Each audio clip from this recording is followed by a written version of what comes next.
Presidente, bom dia, seja bem-vindo mais uma vez aqui ao Jornal Gente da Rádio Bandeirantes. Bom dia a todos aí, Pedro e São Paulo, todos. Bom dia.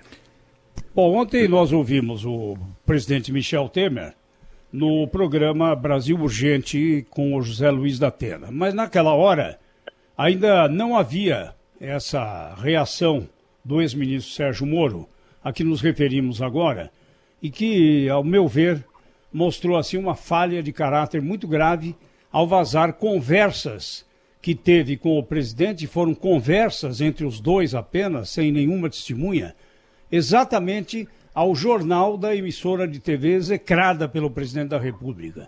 E estamos aqui questionando esse posicionamento. Não significa a defesa do presidente Bolsonaro, mas uma quebra de confiança que mostra um rancor muito grande de alguém que esperava ir para o Supremo Tribunal Federal e, frustrado, resolveu agora chutar o pau da barraca. Como é que o senhor viu essa atitude do ex-ministro Sérgio Moro, hein, presidente Temer? Bom, olha, em primeiro lugar, eu quero fazer uma consideração geral que me parece relevante, né? É que, veja bem, nós estamos com duas crises muito sérias, uma crise sanitária e uma crise econômica, né? E, lamentavelmente, agora está entrando uma perspectiva de uma crise política. E nessa crise política nós temos que ter muita serenidade, muita tranquilidade para não atrapalharmos mais as coisas no nosso país, né? Eu acho que, na verdade, eu ouvi os dois pronunciamentos, do ex-ministro e do presidente da República. E a minha conclusão foi a seguinte, eu estou sendo um pouco repetitivo, mas verdadeiro: alguém mentiu, porque há dois fatos descritos pelo ex-ministro Moro, em que ele diz, uma delas que o presidente da República queria interferir, ter relatos das investigações que estavam sendo feitas, né? E a outra é que ele, na verdade, queria trocar o diretor do departamento porque ele tinha interesse em inquéritos que tramitavam no Supremo Tribunal Federal. São duas acusações gravíssimas. O que é que diz o presidente da República? Ele diz, primeiro, que isso é absolutamente falso, que ele jamais teve qualquer interferência. O que ele pedia era relatório de inteligência, ou seja, queria informações do setor de inteligência da Polícia Federal para boa governança que ele pudesse ter, não é? E jamais pediu interferência em investigações. Aliás, aqui eu faço um pequeno corte para dizer que quando eu presidi a República, né, eu chamei o ministro Sérgio Etchegoyen, que era o Gabinete de Segurança Institucional, e verifiquei que as informações eram todas, cada setor tinha um setor de informação. Polícia Federal, Exército, Marinha, Aeronáutica, a BIM, etc., né?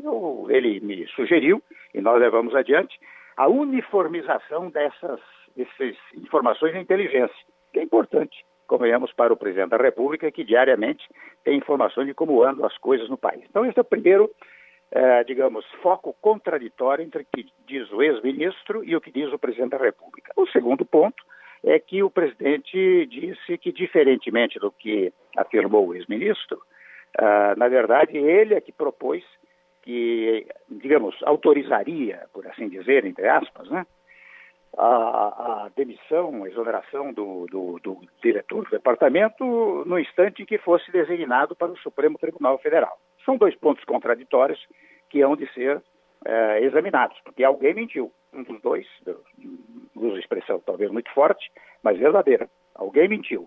E isto deve ser apurado. Qual é o veículo de apuração regular, digamos assim, político, né? Seria uma comissão parlamentar de inquérito. Né? A comissão parlamentar de inquérito levanta, investiga, inquire, indaga, pergunta, né?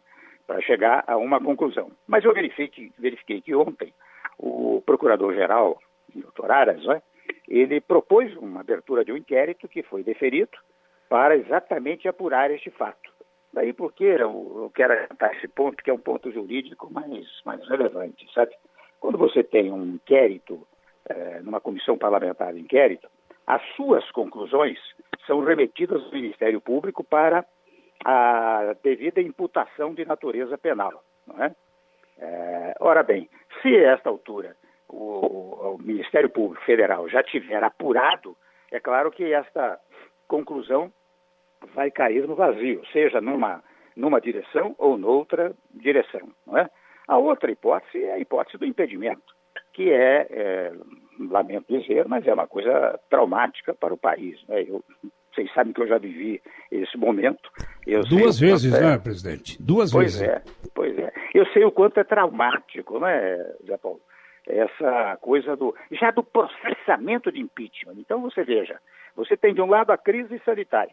Ontem até, faço mais um corte, eu verifiquei que se abandonou a história do Covid-19 e toda a conversa foi em torno desta crise política que, volto a dizer, deve ser levada com muita tranquilidade, com muita moderação, com muita temperança, né?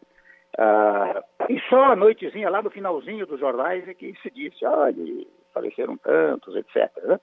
Então, eu acho que a situação é mais ou menos esta. Agora, veja bem, eu verifiquei qual seria o tal documento, né, que o ex-ministro Moro teria apresentado como prova. E me pareceu, pelo menos a mim me chegou aos ouvidos dessa maneira, que era uma conversa de uma deputada, da deputada Zambelli, né? Por e-mail, né? Por internet. WhatsApp, né? Com ele dizendo, olha, aceite a nomeação do fulano de tal, etc. Né? E ele dizia, não, eu não quero isso, não faço isso, etc, etc. Ela insistiu mais uma vez, ele disse que não, e foi aí que desistiu. Pelo menos o que me chegou até os ouvidos e aos olhos foi exatamente essa coisa, né? E eu acho que ainda é pouco, é preciso verificar o que exatamente aconteceu, porque é uma coisa da maior responsabilidade. Você está tratando com a presidência, não vou falar do presidente, mas o que você está tratando de uma questão que diz respeito à presidência da República e a um ex-ministro que, convenhamos, tinha uma popularidade, ou tem uma popularidade muito grande, né? Então isso precisa ser colocado em pratos limpos, sabe? No Brasil se adotou muito essa técnica de, bom, vamos dizer uma coisa e eu digo esta coisa já é definitivamente encerrada, né? A acusação é definitiva. Essas coisas não podem mais acontecer. Você tem que ter o contraditório, especialmente num caso de tamanha gravidade. Peço desculpa ter falado muito aqui na primeira pergunta, presidente, mas é para explicar isso daí, né? Presidente, muito bom dia, bem-vindo aqui, é um prazer imenso tê-lo aqui no nosso programa. Essa conversa com a do ministro Moro, que ele apresentou, né, com a deputada Zambelli, Carla Zambelli, não prova que ele não teve a conversa de idêntico teor com o presidente da República, ele só prova que a deputada lhe falou no assunto, né? Agora eu queria saber do senhor o seguinte, tem essa confusão aí, essa acusação do Sérgio Moro de que o presidente tentou interferir na Polícia Federal. A gente sabe que há dois tipos de relatórios da Polícia Federal, né? Tem um relatório de inteligência e tem um relatório de investigação. O relatório de inteligência, me parece, o acesso a ele pelo presidente da República constitui alguma ilegalidade, presidente? Não, absolutamente. Aí eu devo dizer o seguinte, e vocês viram que no início da minha fala, eu até pedi para que o Gabinete de Segurança Institucional reunisse as várias informações ou reunisse as várias inteligências. Porque você sabe, quando eu cheguei lá, nós verificamos, o Sérgio Etigoyen verificou que cada um tinha a sua inteligência e não havia uma unificação daquela inteligência. Eu mesmo, volto a dizer, eu recebia relatórios, mas por meio do Gabinete de Segurança Institucional. Nunca pedi isso à Polícia Federal, nem ao Exército, nem à Marinha, nem à Aeronáutica. Eu tinha o setor lá que me ajudava, digamos assim, a informar-me sobre o país. Portanto, ter um relatório de inteligência não é uma ilegalidade, né? Agora, interferir na investigação até porque, viu, vocês sabem que eu cada vez, aí me disseram, né, o Temer é da área jurídica, de fato, eu tenho um vício quase profissional. E é interessante, eu vejo que tem uma regra legal, que, se não me engano, no artigo 20 do Código de Processo Penal, que diz que os inquéritos são sigilosos. Interessante. Ao dizer que os inquéritos são sigilosos, assim é dito pela lei, para proteger a investigação, não só o investigado, como o próprio investigador. Porque, veja bem, se ele não for sigiloso, à medida que as coisas vão aparecendo, o investigado pode tomar providências para se proteger, não é? Então, diz o Código, o inquérito é sigiloso. Agora, a minha pergunta a vocês que acompanham isso diariamente, no Brasil, leva-se em conta esta afirmação legal imperativa? Absolutamente não. Você sabe que os inquéritos correm, interessante até, vou dizer uma coisa aqui que chega na imprensa, né? Os inquéritos correm em sigilo, né? E, entretanto, os fatos do inquérito vão chegando à imprensa quase que diariamente. Isso mesmo, eles correm em sigilo, menos para a imprensa, né, presidente? Hein? Eles correm em sigilo, menos para a imprensa. E menos para a torcida do Corinthians. Sigilo, né? Então, digo eu, com isso eu quero significar, você interferir nas investigações. Olha, eu tive dezenas de investigações, nunca interferi em coisa nenhuma, e algumas até dizem respeito a mim, vocês sabem disso. Eu jamais disse uma palavra, jamais disse absolutamente não, convicto da ilegalidade que eu praticaria se tentasse intervir na investigação. Né? Presidente. Sim, Pedro, vai lá. Presidente, o Pedro Campos, eu tenho uma pergunta para o senhor, que é mais sobre a sua experiência, né, por ter sido secretário de Segurança Pública aqui em São Paulo, por ter sido presidente da República e participou da escolha de chefes aqui em São Paulo, do comando da PM, da Polícia Civil, e em Brasília, do comando da Polícia Federal. Dá para ter um superintendente da Polícia Federal sem a anuência do ministro da Justiça? Eu sei que do ponto de vista legal a prerrogativa é do presidente da República, mas do ponto de vista prático, para o trabalho fluir e funcionar, dá para ter alguém subordinado ali ao ministro da Justiça que seja indicado exclusivamente pelo presidente da República? Bom, a primeira afirmação você já fez. Legalmente, a competência é do presidente da República. Aqui no particular, a competência também digamos assim, no caso da Secretaria da Segurança, a competência também é do governador. Agora, jamais o governador iria também designar alguém sem conversar com o secretário da Segurança. E os meus comandantes da Polícia Militar, delegado da Polícia Civil, o governador conversava comigo, né? Aí o diálogo é fundamental. Agora, é claro que o presidente da República, e no caso o governador do Estado, que é o hierarca maior da administração, tanto na União como no Estado, né?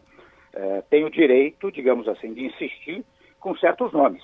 Né? Ele pode dizer, olha, fulano, o melhor nome para esse cargo eu conheço é esse daqui. Também, digamos assim, se o governador me dissesse isso insistentemente e eu quisesse dizer, não, isso não pode ser, etc., ele estaria criando um problema. Enfim, o diálogo é que resolve essas coisas que têm uma implicação legal, ou seja, autoriza-se o chefe do executivo, seja da União, seja do Estado, né, a nomear, mas deve ser fruto de uma conversa, de uma conexão de diálogo, né, entre o secretário e o governador.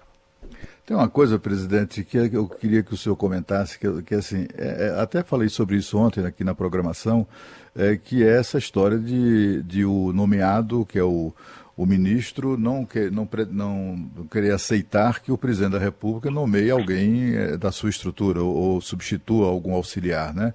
É como se o ministro de Minas e Energia tentasse impedir o presidente de trocar o presidente da Petrobras, por exemplo, né? Só porque há uma vinculação ali funcional entre o ministério e a empresa. Ontem tem uma frase de um correligionário seu, que é o governador aqui do Distrito Federal, Ibanez Rocha, que é muito interessante. Quando ele ouviu essa afirmação do Moro, cobrando carta branca, né, a carta branca que tinha sido prometida pelo presidente Jair Bolsonaro, o Ibanez Rocha disse assim, olha, carta branca todo mundo tem, eu dou carta branca a todos os meus secretários. Agora, cartão vermelho quem tem é quem nomeia.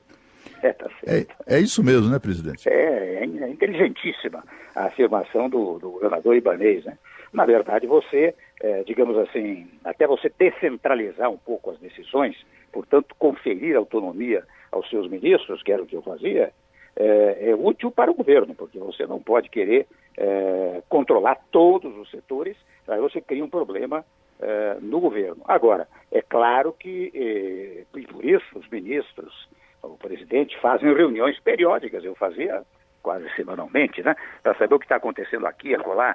E vez ou outra eu fazia uma observação dizendo, olha, isso aqui não dá, não é? Isso aqui, mesmo na área econômica, você sabe que eu tive uma equipe econômica da melhor suposição.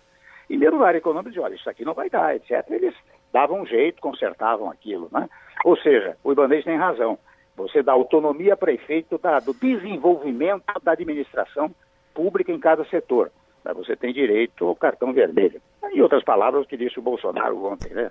Eu dou carta branca, mas quero manter o direito ao veto, né? Estamos entrevistando vermelho. O ex-presidente Michel Temer. E eu insisto na minha pergunta inicial, porque ela comportou, né, uma divagação por parte do ex-presidente. E a respeito do vazamento à noite no principal jornal da emissora que é execrada pelo presidente da República, foi mais uma dose de vingança, fel em dose dupla, presidente? Você está levantando até mais uma terceira questão que tem que ser examinada, né? Porque veja que o ex-ministro disse, eu não sabia que ele seria demitido, primeiro. Segundo, o presidente não me disse que ele seria demitido. Por outro lado, o presidente diz que ele, ex-ministro, sabia, porque na noite anterior ele havia dito ao ministro que exoneraria o diretor-geral, e que chegou a dizer isso, inclusive ao diretor-geral, que, segundo ele, houve uma espécie de concordância que seria uma exoneração a pedido, né? E outro ponto é que no dia seguinte, diz o presidente, o ministro, sem fazer nenhuma comunicação a ele, sem dar um telefonema, chamou a imprensa para fazer aquelas acusações, digamos, seríssimas, porque não se tratava de um leigo, né? O ex-ministro é juiz, portanto, afeito às questões jurídicas, ele sabe a dimensão das acusações que fez e as eventuais consequências dessas demissões, né? Agora, é uma pena que tudo isso, com toda a homenagem que eu faço à liberdade de imprensa, né? Mas é uma pena que isto seja veiculado, e como você disse, veiculado por uma emissora que na sua expressão, é execrada pelo presidente da República, né? Presidente, do ponto de vista político, a saída de Sérgio Moro do Ministério da Justiça e Segurança Pública tem que peso para o governo Jair Bolsonaro? Não foi bom, não é? Não foi bom. Dizer que foi bom, é evidente que não. Agora, você sabe que o presidencialismo no Brasil ainda é uma coisa muito forte, né? Quando o presidente toma uma decisão, isso pode ficar, vamos dizer, vou figurar temporalmente. Está aqui durante 10 dias, 15 dias, muita discussão, etc. Né?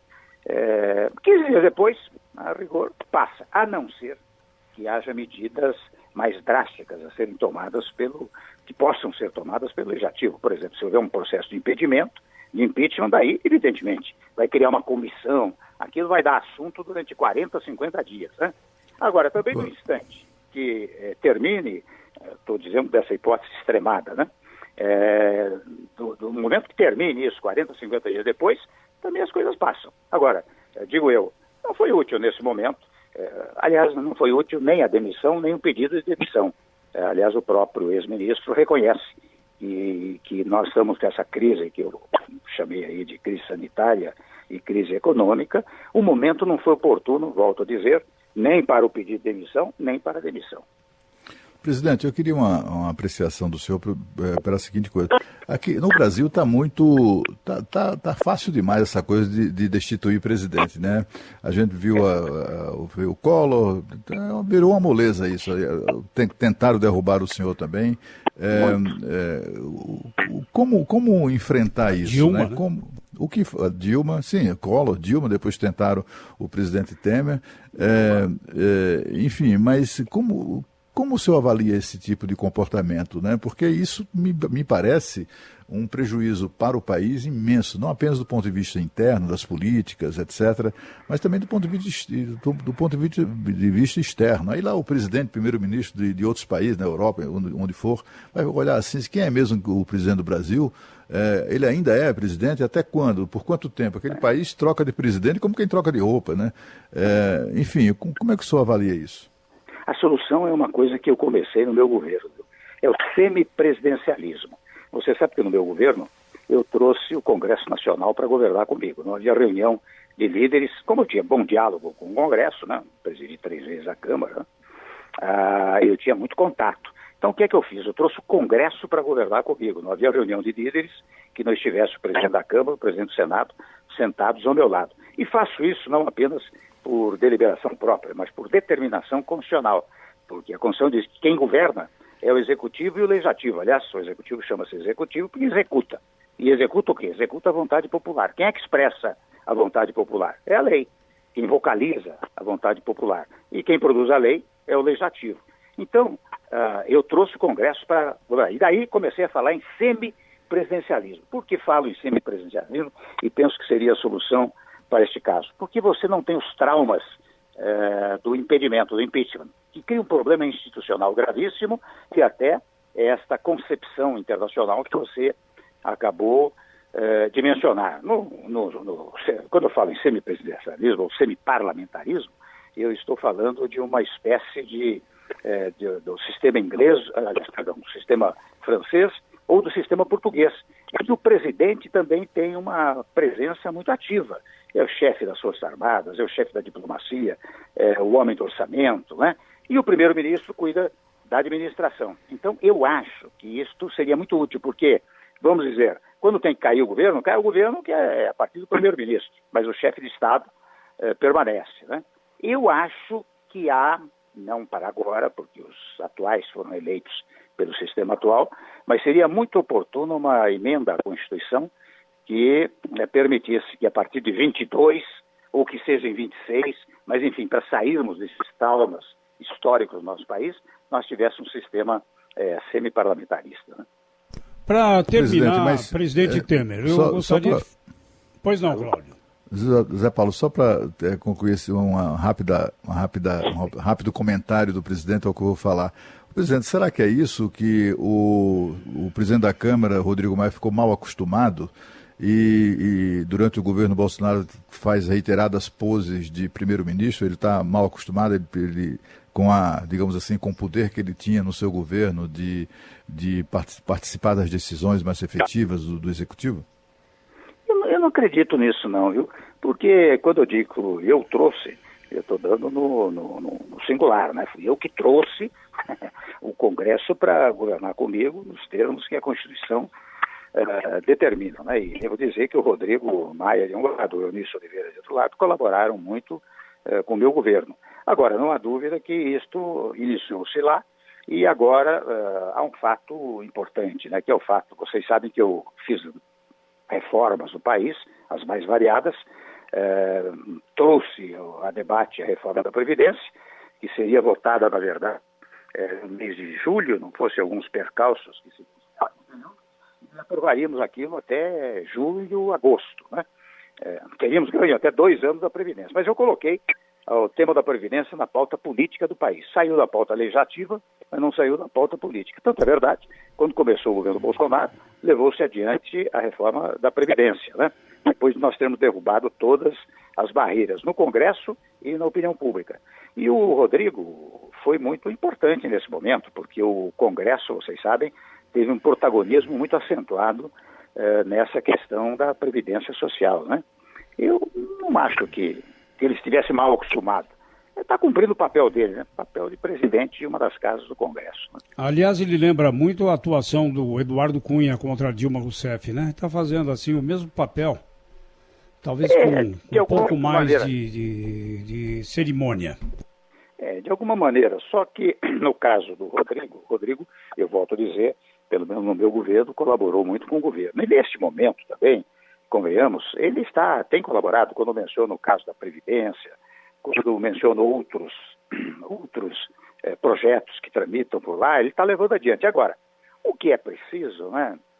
É preciso diálogo entre os poderes. Não porque as pessoas devam educadamente dialogar, mas porque, eu sou um pouco repetitivo, mas porque a Constituição determina. Vocês vejam, as pessoas falam muito em independência dos poderes, né? É como se cada poder fosse independente, inteiramente autônomo, né? Ou quase soberano. Não é assim, não. A Constituição diz, os poderes são independentes e harmônicos entre si. A determinação, a regra para as autoridades constituídas é que haja harmonia. Então, toda vez que há uma desarmonia, o que está havendo é uma inconstitucionalidade, não é? Eu digo isso, enfatizo essas coisas, parece, às vezes as pessoas pensam que eu estou em Marte, né? Porque no Brasil se acostumou a não cumprir a Constituição, né? Vocês se recordam que quando houve o impedimento da senhora ex-presidente, Eu assumi como vice por determinação constitucional, porque também tinha sido eleito com ela, né? Mas as pessoas não queriam. No Brasil, toda vez que o vice vai assumir, há uma rebelião. O vice não pode assumir. Ou seja, desobediência à ordem jurídica, né? Eu acho que é isso que acontece no nosso país, né? Para terminar, presidente Michel Temer, agradecendo aí a sua atenção sempre constante com a Rádio Bandeirantes, como é que estão os processos contra o senhor, hein? Que até o levaram a ficar detido alguns dias. Graças a Deus, você sabe que vão bem. Você sabe que a verdade sempre aparece, né? O Zé Paulo, né, que falou. Né? Sempre aparece. Você sabe que recentemente, você se recorda daquela tal gravação que houve lá no Palácio Chaburu, né? Muito maldosamente, que era no porão. Esse porão é uma sala de reuniões que eu reuni os ministros todos sábado e domingo, com mais 2, 3 salas, com quartos, banheiros, etc. Né? Mas o fato é que aquela tal gravação criminosa, não é? Foi assim decretada por um juiz da Vara Federal de Brasília, que fez a tal, aí não sei se são várias, eu vi também, fez a tal absolvição sumária. Quer dizer, não fez nem instrução processual. Foi logo dizendo, eu examinei a denúncia, examinei essa gravação, verifiquei que ela é absolutamente imprestável, porque o Ministério Público, o Procurador-Geral, ex-Procurador-Geral, resolveu juntar frases desconexas com várias interrupções para poder justificar e absolveu sumariamente. Então, o que acontece é o seguinte, politicamente eu estou superando isso, evidentemente, e agora judicialmente eu já tenho sentenças favoráveis. Eu espero que até o fim, enfim, daqui a algum tempo, essas decisões todas tenham sido proferidas e a verdade se refaz. Lamentavelmente, não houve um prejuízo ao país. Eu contei a história da Previdência, que nós poderíamos ter aprovado em julho de 2017, teríamos ganho 2 anos, e um prejuízo moral, não é, para quem, lamento dizer e me gabo de dizer, não é, para quem teve uma vida profissional, universitária, política, pública, de muita exação, né? Tá bem? Então, um bom dia, um bom fim de semana, presidente. Muito obrigado, viu? Bom dia, presidente. Obrigado. Bom dia, um abraço. Obrigado. Bom dia, um abraço. Obrigado. Bom dia, um abraço. Obrigado. Bom dia.